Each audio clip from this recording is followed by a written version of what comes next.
Miami has more Bugattis per square mile than billionaires.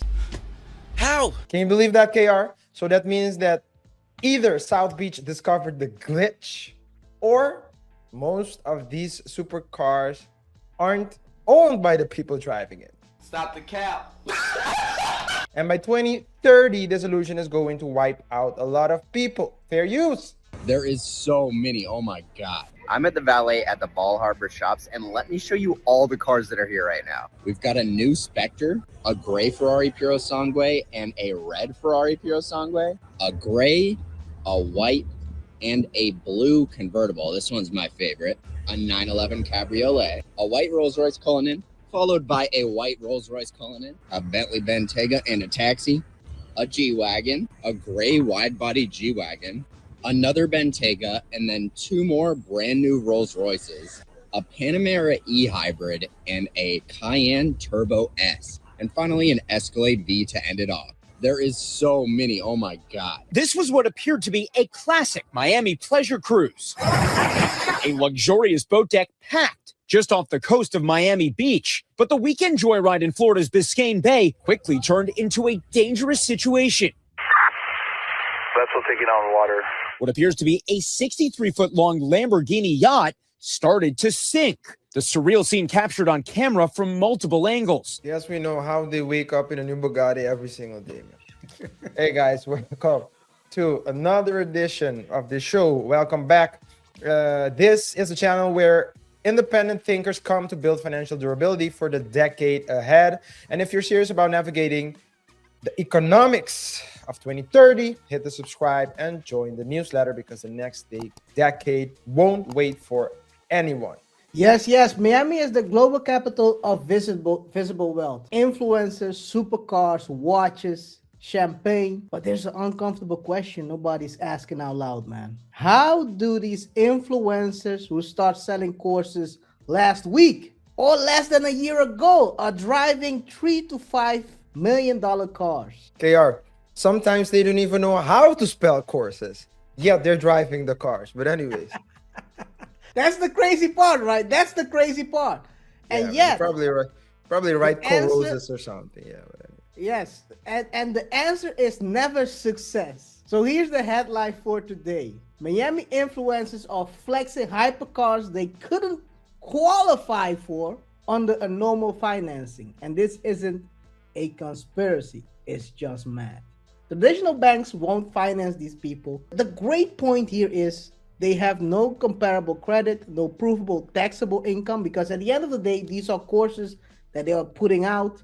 There's no way they can verify, the banks can verify these income. And of course, last but not least, no insurable risk profile. Imagine insuring someone who has more than $1 million car and has never driven that type of car. Fair use. On Instagram, a crypto guru steps out of a Bugatti Chiron, iced out Rolex glistening, captioning the post with something vague like, "When you know, you know."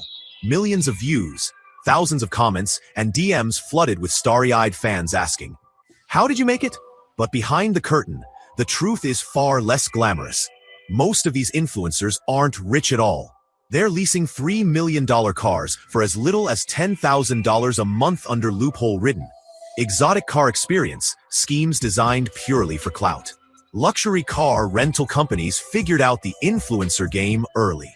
They realized that slapping a high-profile name on a Chiron, even temporarily, is free marketing. Influencers pay a fraction of the car's actual cost, shoot endless content for their pages, and return the car before the monthly payment cycle crushes them. But here's where it gets darker. These posts aren't just for vanity. They're bait. They build credibility and engineer trust. Yes. This is pretty interesting, man. I mean, what are we talking about? These people, I mean, a lot of people say that Miami isn't a real place, right? Same can be said for other cities. But Miami is known for the glitz and Miraflores glam. as well. What did you say? I said Miraflores as well. Miraflores. Atlanta isn't a real place either, especially because, I mean, there are a lot of great people living there, but then you have these people saying that Atlanta is Atlantis. But So a lot of places in the world where there aren't real people. All jokes aside, let's be honest. We know some of these influencers and we know the usual suspects, right? One is facing right now felony charges, I think, for beating up someone in the gym. He's driving a Bugatti and he's looking for a seller right now. It's impossible that these guys can afford these types of cars because they're selling courses. They're scamming people actually sometimes. I'm not saying this particular person, but sometimes these guys are scamming the same people they're selling courses to. They're selling fake or courses that don't result into nothing, just air. Let's talk accountability. I mean, if you can't get conventional financing, then that's not the system failing you, man. That's the system protecting itself against you because there's probably a reason why, right? And some people can't get conventional financing because they're out of the loan game entirely. So they say, yeah, we don't loan money or at least lend money. And because they don't lend money, they can't get a credit score. But a lot of people don't have credit score high enough to help them. So they take shortcuts.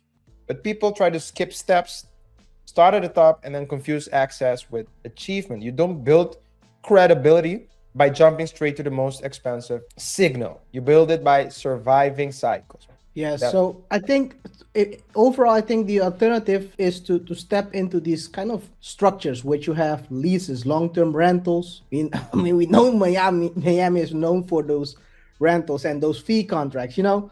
Most of these cars aren't even owned by these guys, right? They are rented, free loaned, leveraged, upside down. Yo, that guy is the guy with a Bugatti, and we know who he is. He's upside down. People have been saying this for 2 years now. It's crazy, and by the end, isn't about the cars. It's about how fake leverage is being sold as well, right? And people are not realizing that, or slowly starting to realize that these guys are over leveraged. They don't have anything to hold on, and they aren't in business and have success. They're in business. Well, their business model actually is one of an illusion of its success, right?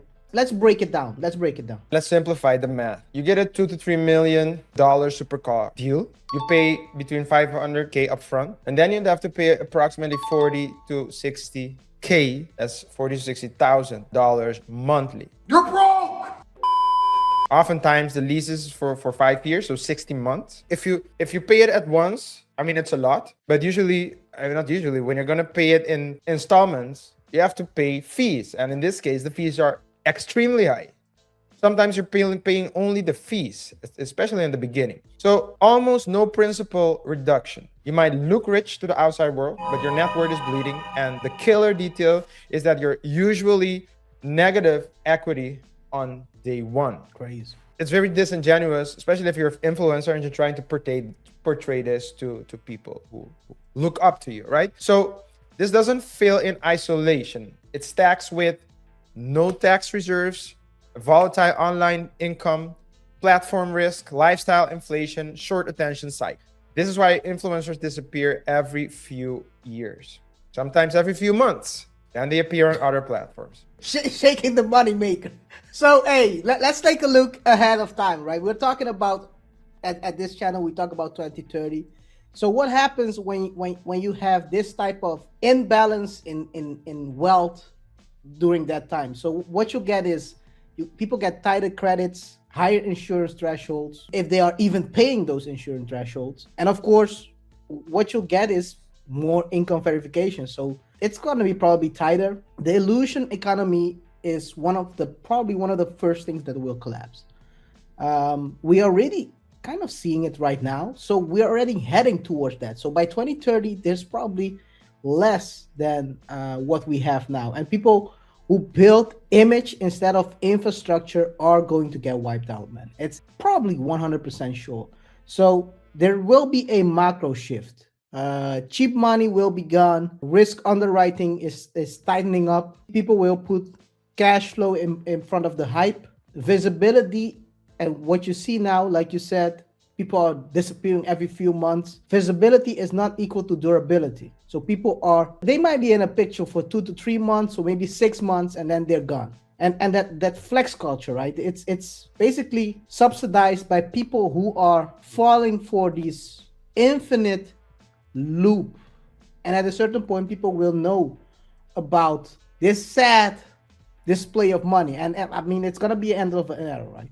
It's gonna be an end of era. So if you look at the upcoming pressure points, what's gonna make it worse by 2030? Platform monetization will be compressed. The tax enforcement is catching up. The administration is going after people who are doing stuff like this. You know, the relief loan fund.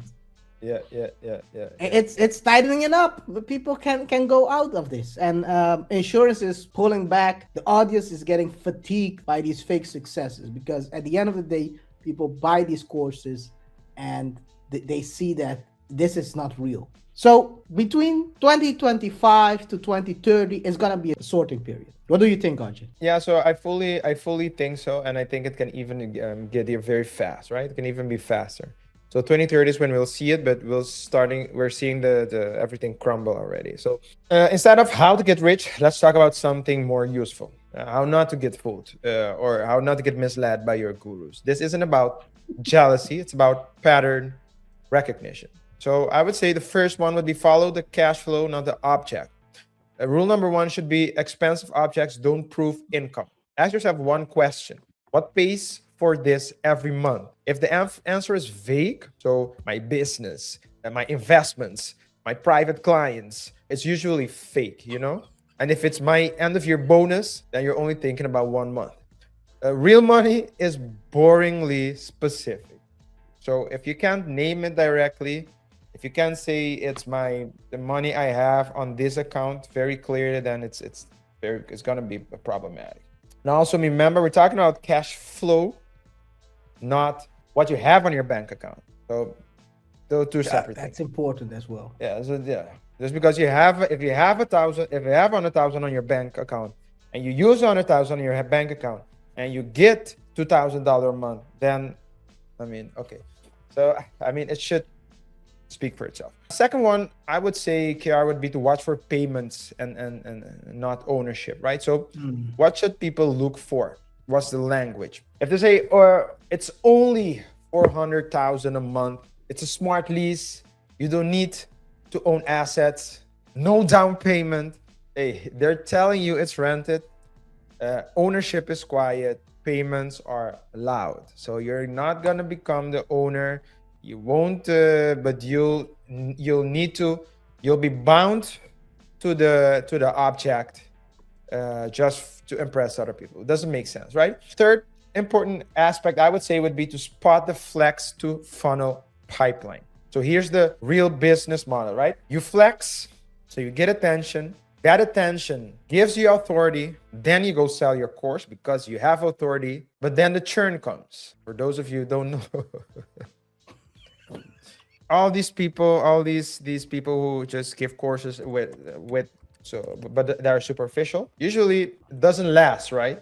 It doesn't last. The car isn't the product. You are actually. You're being used to help these companies thrive. So if the wealth display is immediately followed by DM me, link in bio, limited spots, that lifestyle exists to sell you belief. You would think it's obvious, but okay. The fourth important point I would say would be to check time consistency. So this one is a bit subtle, but timelines don't lie. So if someone was broke 18 months ago, has no prior career, no exit, no long-term asset history, but suddenly has supercars, that's not success. That's leverage abuse. Real wealth leaves footprints. And relating to this point, I'll give like 2 other tips as well. If this person is saying he can get you rich, and he's a personal trainer, I'm not saying a gym owner, he's a personal trainer. Or this one is a shocker, also a bit subtle. If he's been convicted for a fraud, I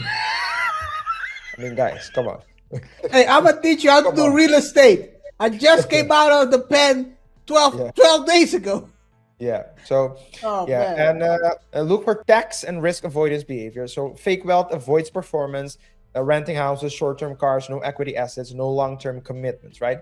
Because permanence creates exposure. Taxes, audit cycles. Illusion hates scrutiny. And last but not least, understand the incentive. So the final filter: who benefits if you believe? If believing their lifestyle pushes you toward buying their course, joining their community, and copying their risk, then the illusion worked. Real mentors reduce dependency, fake ones monetize aspiration. That's my point, KR. What's the takeaway? I want to repeat something because you said real mentors reduce dependency. That's a very good line right there. That's true. But my takeaway is most Miami supercars are rented. They are actually rented confidence, actually. And by 2030, these people won't survive that violence. They'll be the ones who understood the math before, and after will be the ones who will break the illusion. So by 2030, the advantage won't be to those who look rich, but actually the ones who can see through the rich looking nonsense, you know? So because once capital tightens, these illusions will collapse. People will try to sell their Bugatti. They will try to sell the Ferrari with a quickness. And before you know it, that person is locked up as well. And the people who survive, like I said, are the ones who never bought into the show. All right. So if this episode hits home, that's where change starts. Make sure you subscribe and check out the next video. See you in the next one. Peace. Peace.